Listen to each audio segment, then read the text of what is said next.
ಪರಲೋಕದವುಗಳ ಕಡೆಗೆ ನೋಡುವಂತೆ ನಿಮ್ಮ ಆತ್ಮವನ್ನು ವಾಕ್ಯದಲ್ಲಿ ಬಲಪಡಿಸುವ ಅನುದಿನದ ಧ್ಯಾನ.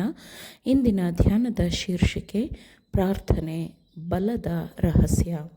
ಈ ದಿನದ ಸತ್ಯವೇದದ ವಾಕ್ಯ: ಆ ದಿವಸಗಳಲ್ಲಿ ಆತನು ಪ್ರಾರ್ಥನೆ ಮಾಡುವುದಕ್ಕಾಗಿ ಬೆಟ್ಟಕ್ಕೆ ಹೋಗಿ ರಾತ್ರಿಯನ್ನೆಲ್ಲ ಪ್ರಾರ್ಥನೆಯಲ್ಲೇ ಕಳೆದನು. ಲೂಕ 6ನೇ ಅಧ್ಯಾಯ 12ನೇ ವಚನ. ಆ ದಿವಸಗಳಲ್ಲಿ ಆತನು ಪ್ರಾರ್ಥನೆ ಮಾಡುವುದಕ್ಕಾಗಿ ಬೆಟ್ಟಕ್ಕೆ ಹೋಗಿ ರಾತ್ರಿಯನ್ನೆಲ್ಲ ಪ್ರಾರ್ಥನೆಯಲ್ಲೇ ಕಳೆದನು ಎಂದು ಲೂಕನು ಬರೆದ ಸುವಾರ್ತೆಯಲ್ಲಿ ನಾವು ಕ್ರಿಸ್ತನ ಬಗ್ಗೆ ಓದುತ್ತೇವೆ.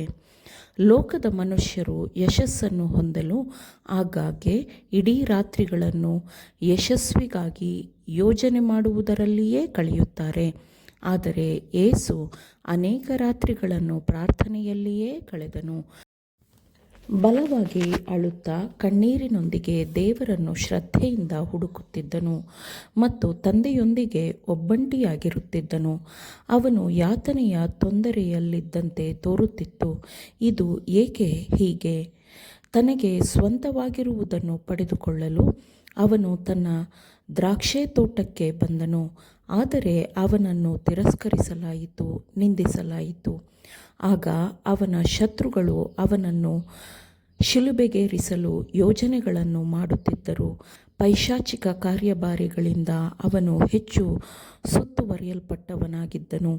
ಯಾಜಕರು, ಆಡಳಿತಗಾರರು ಅವನ ಕೆಲಸಕ್ಕೆ ತೋರಿದ ಪ್ರತಿರೋಧವು ಅವನ ದೈವತ್ವದ ಮನವೊಲಿಸುವ ಸಾಕ್ಷಿಗಳಿಗೆ ಅನುಗುಣವಾಗಿತ್ತು. ಜನರನ್ನು ತನ್ನತ್ತ ಆಕರ್ಷಿಸುವ ಬಲವನ್ನು ಅವನು ಹೊಂದಿದ್ದ ಕಾರಣ ಅವರು ಅವನ, ಅಂದರೆ ಕ್ರಿಸ್ತನ ಬಗ್ಗೆ ಅಸೂಯೆಪಟ್ಟರು. ಸದಾ ಸಿದ್ಧವಾಗಿರುವ ಬರಹಗಾರನ ಲೇಖನಿಯಂತೆ ಅವನ ನಾಲಿಗೆ ಇತ್ತು.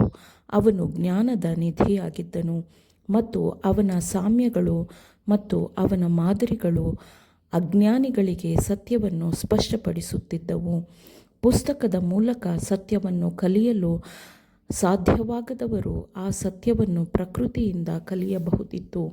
ಆದರೆ ದೇವರಿಂದ ದೈವೋಕ್ತಿಗಳನ್ನು ಪಡೆದುಕೊಂಡವರು ನಂಬಿಗಸ್ತರಾದ ಕೆಲಸಗಾರರಾಗದೆ, ಸತ್ಯವೇದವನ್ನು ಪ್ರಕಟಿಸುವವರಾಗದೆ, ಪರಲೋಕದಿಂದ ಕಳುಹಿಸಲ್ಪಟ್ಟ ಗುರುವನ್ನು ತಿರಸ್ಕರಿಸಿದರು ಮತ್ತು ನಿರಾಕರಿಸಿದರು.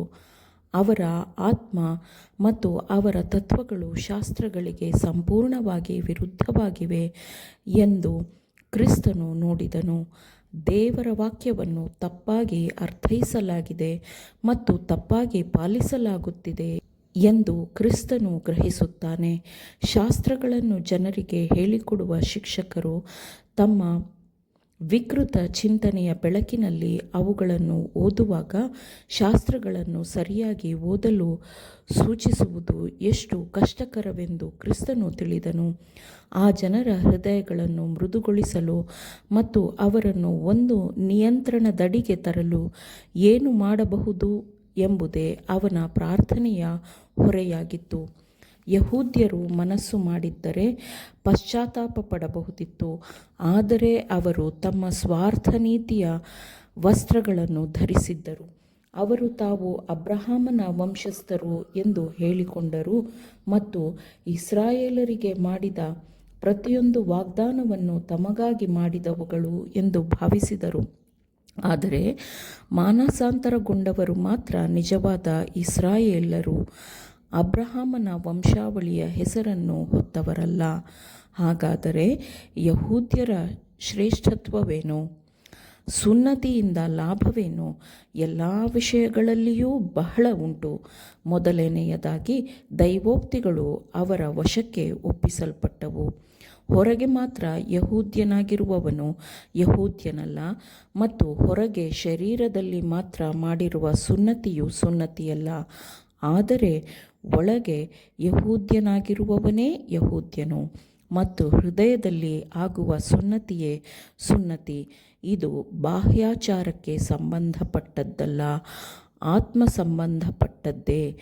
ಇಂಥ ಸುನ್ನತಿ ಇದ್ದವನಿಗೆ ಬರುವ ಹೊಗಳಿಕೆಯು ದೇವರಿಂದಲೇ ಹೊರತು ಮನುಷ್ಯರಿಂದ ಬರುವುದಿಲ್ಲ. ಆಮೇನ್. ದೇವರ ವಾಕ್ಯಗಳನ್ನು ಶ್ರದ್ಧೆಯಿಂದ ಆಲಿಸುವವರು ಮಾತ್ರವೇ ಆಗಿರದೆ ಪಾಲಿಸುವವರೂ ಆಗಬೇಕೆಂದು ನಿಮ್ಮನ್ನು ಉತ್ತೇಜಿಸುತ್ತೇನೆ. ಪರಿಶುದ್ಧಾತ್ಮನ ಸಹಾಯದಿಂದ ಆಲಿಸಿದ ನಿಮ್ಮೆಲ್ಲರಿಗೂ ಧನ್ಯವಾದಗಳು. ಮತ್ತೆ ದೈನಂದಿನ ಧ್ಯಾನಕ್ಕಾಗಿ ನಾಳೆ ಸಂಧಿಸೋಣ. ಆಮೇನ್.